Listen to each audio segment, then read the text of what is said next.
Okay guys, kita akan pergi test drive dengan kereta ni. Ini ialah standard spec GAC GS3 spec standard. So spec standard dia ada kurang sikit. Nanti kita balik, saya akan ceritakan apakah spec standard, sebab masa tu launching saya tak cakap.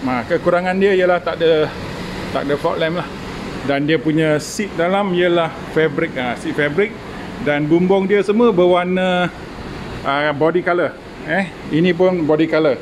Kalau spek premium, A-pillar, yang ini bumbung, roof rail, semuanya hitam.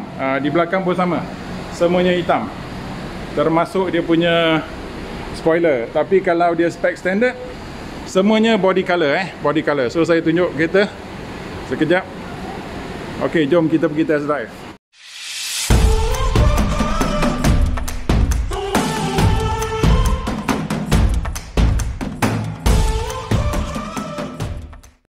Ok, ini rupa meter dia. Let's take a look at the meter. Tengok, cantik. Masih analog tapi cantik lah. Kenapa tak mau fokus? Ok, ini dia punya infotainment. Except, is it touchscreen? No. Ok, seolah-olah macam Android player.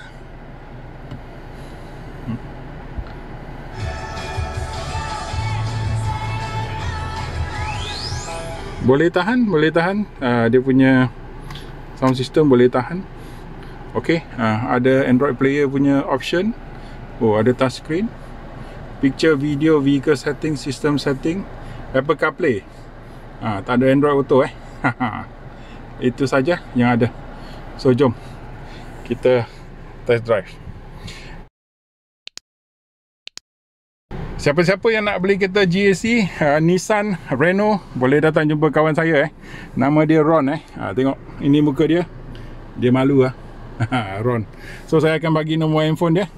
Siapa-siapa yang nak test drive, nak beli Renault, Nissan, GAC, boleh cari dengan dia. Ok, jom kita test drive. Ok, let's start.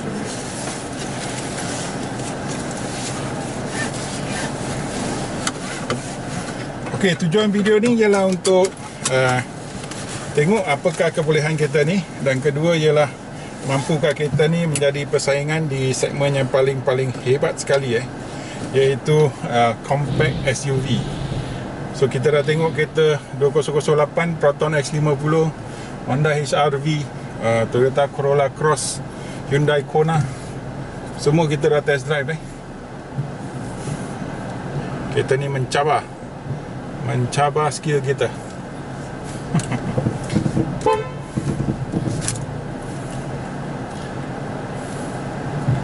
Tak boleh lepas, kita kena suruh dia jalan sikit. Okay. Oh, brake dia makan. The brake is very grippy, very nice, very grippy.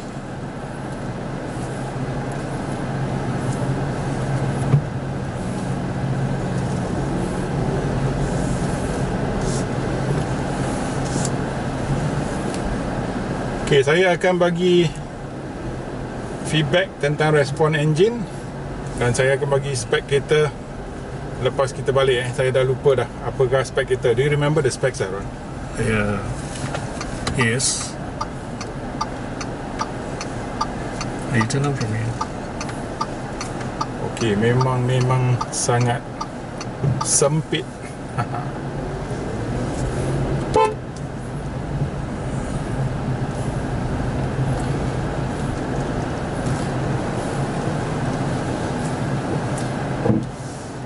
Okay, first impression kereta ni, walaupun 1.2 1.5, sorry, 1.5. boleh tahan, dia punya power boleh tahan. It's a double way cam. Okay, double way cam. And then DCVVT. Okay, dia bukan DCVT, dia DCVVT. DCVVT. Dual continuous variable timing. 4 cylinder, 16 valve. 4 cylinder, 16 valve. Dari segi respon steering boleh tahan. Anymore? Can I have the horsepower? And okay, the horsepower is 114 PS. Okay, 114 PS. And then the torque is 150 Newton meter. Oh, 150 Newton meter torque. Tapi dia punya engine ditune dengan begitu berkuasa sekali. The car is really, the engine is really tuned. to be very torquey. So sangat-sangat senang. Tekan minyak sikit dah jalan dah. Okay, kereta polis kat depan. Saya tak tahu nak tekan ke tidak. Macam mana ni? Dari segi feedback steering, dia memang, the steering is very nice, very tight. It comes with 4-wheel disc brake. Okay, ada disc brake di keempat-empat tayar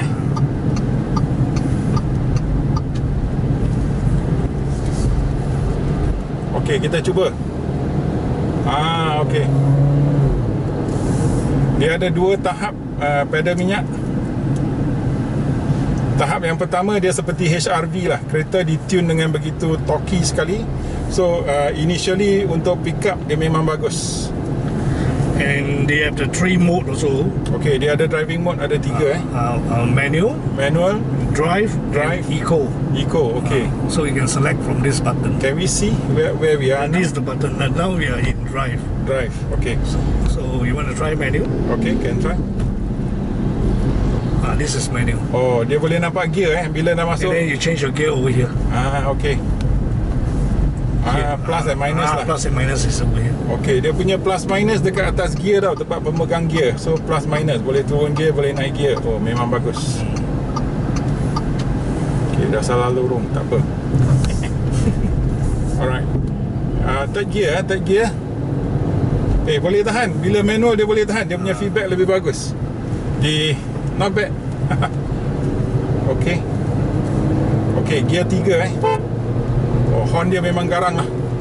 The horn is really fierce.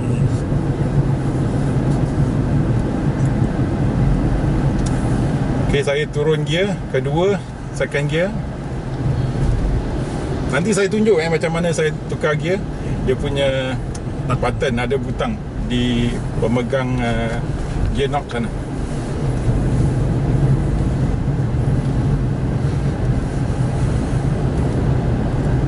Aircon dia memang sejuk. Lebih sejuk daripada X50, lebih sejuk daripada Peugeot, Toyota Corolla Cross.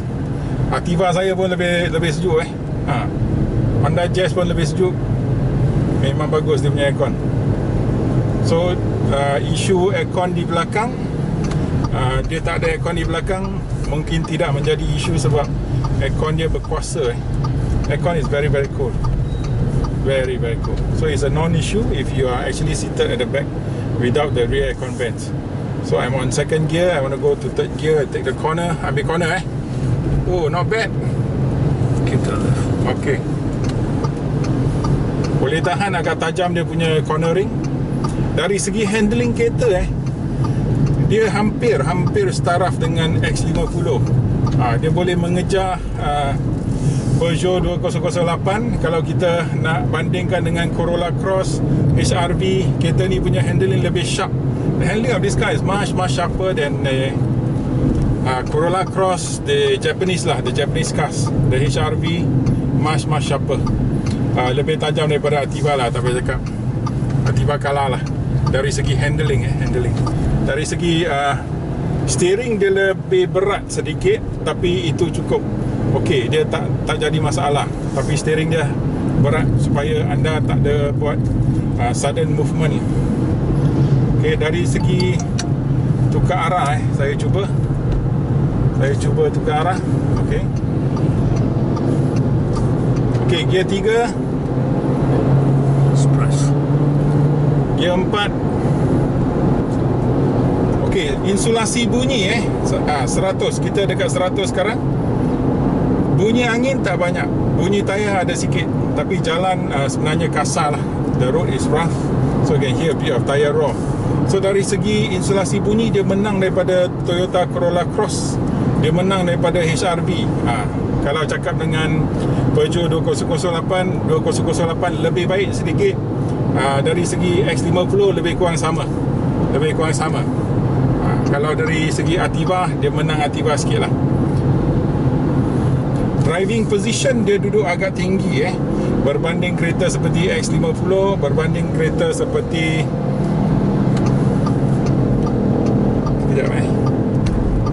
berbanding X50 ni lebih tinggi sikit. Duduk lebih tinggi sikit. Berbanding Peugeot 2008 ini duduk lebih tinggi sikit. Corolla Cross ini pun lebih tinggi. So saya rasa mungkin ini adalah tempat duduk yang paling tinggi sekali. Berbanding dengan Kona pun ini lebih tinggi sikit. So dikatakan kereta ni datang dengan enjin Toyota. Saya tak tahu, sila pergi research. Okay. Tapi dari segi respon enjin boleh tahan. Tapi dia tidak secepat dari segi pencetusan kuasa. Dia tidak secepat Brighton lah. Yeah. Okay. Dia tidak secepat enjin turbo lah. Dia ialah NA design, NA engine, right? Yes. So 114 PS 150 Nm torque memadai. Is enough for city driving. It's very much enough. 6 speed. Dia punya 6 speed 6 speed. Okay, dia punya cornering boleh tahan, dia punya handling boleh tahan, dia punya insulasi boleh tahan. So right handling and comfort dia boleh lawan lah. Dia boleh lawan kereta-kereta seperti Corolla Cross, HRV yang lama baru belum sampai. Tapi Peugeot X50, Peugeot lebih sharp, lebih berkuasa. Manakala X50 ada yang lebih baik sedikit, ada yang kurang sedikit. So dari segi insulasi bunyi, saya rasa kereta ni menang X50. Dari segi power output ataupun outburst dari segi pickup lah, X50 mungkin menang sikit sebab X50 ada turbo tau. Dan kuasa X50 lebih tinggi. Okay. Dari segi respon braking, kereta ni punya brake memang makan gila. Suspension is McPherson in the front, at the back torsion beam sama lah. So kebanyakan compact SUV semua kebanyakan torsion beam di belakang, McPherson di depan.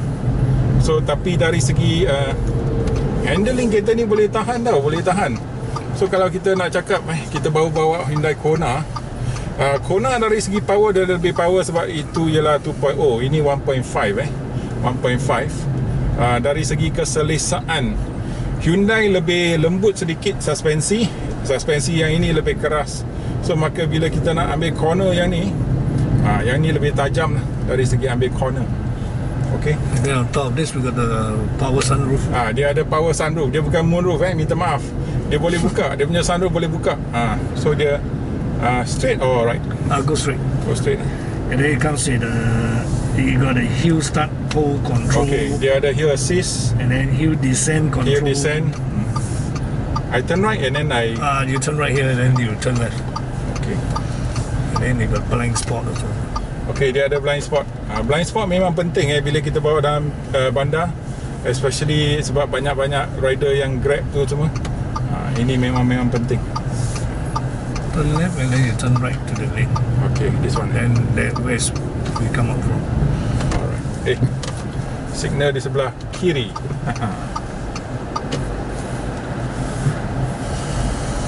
Okay, bila kita jalan dengan senyap, tengok enjin dia memang senyap. So kalau lawan dengan X50 ialah enjin 3 cylinder di mana ada getaran enjin. Yang ni tak rasa. You don't feel any vibration of the engine at all. Very nice. This car is very nice. Be careful of car coming. So conventional, kereta conventional, engine dia 4 cylinder NA, double overhead cam, memang best lah. So persoalan dia ialah adakah kereta ni boleh bersaing dengan Proton X50. I reverse it. Okay. First one. Can I reverse in for you? Okay, kita nak tengok dia punya reverse camera pula. Saya tunjuk reverse camera. Dia ada stiker so nampak stiker sedikit. Okay. Thank you. Okay, kita tengok. Dia ada garisan hijau, nampak garisan hijau. So ada guide, ada garisan untuk guide masuk. Boleh tahan. Dia punya image X50 lebih tajam lah sedikit lah. X70 paling best lah. You want me to park really to the side? Yeah. Sure. Because there are some cars that park here.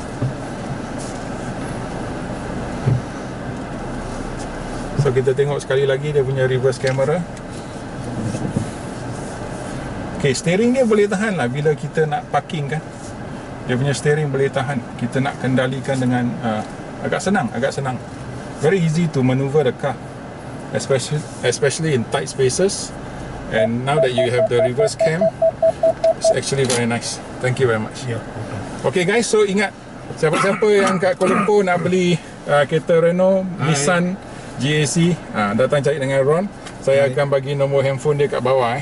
So dari segi finishing ni semua, hanya satu perbezaan antara spek standard dengan spek spek premium. Nampak dia punya seat, dia punya seat ialah semi leather sini.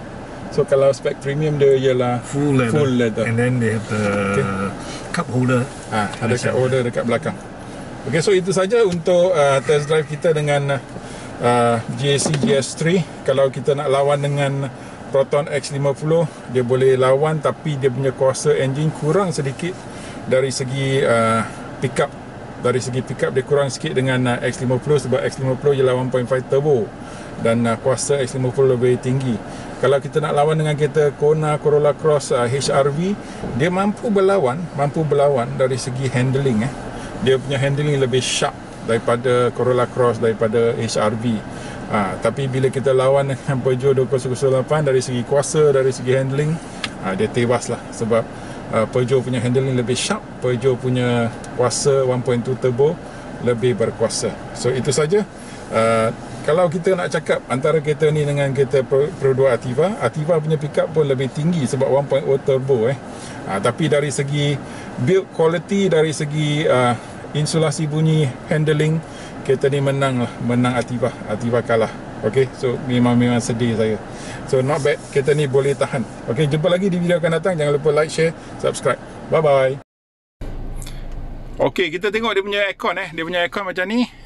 Ini boleh control aircon up and down. Boleh naikkan angin, boleh turunkan angin. Dari segi kunci, yang standard masih menggunakan spek standard, masih menggunakan kunci, sistem kunci. Hanya yang spek premium ada start-stop button. Itu dia. Okey, ini rupa kunci dia. Lock, unlock dan buka boot lah. So ada juga kunci macam ni. Sistem macam kunci Audi lah. Ini belakang dia. Okey.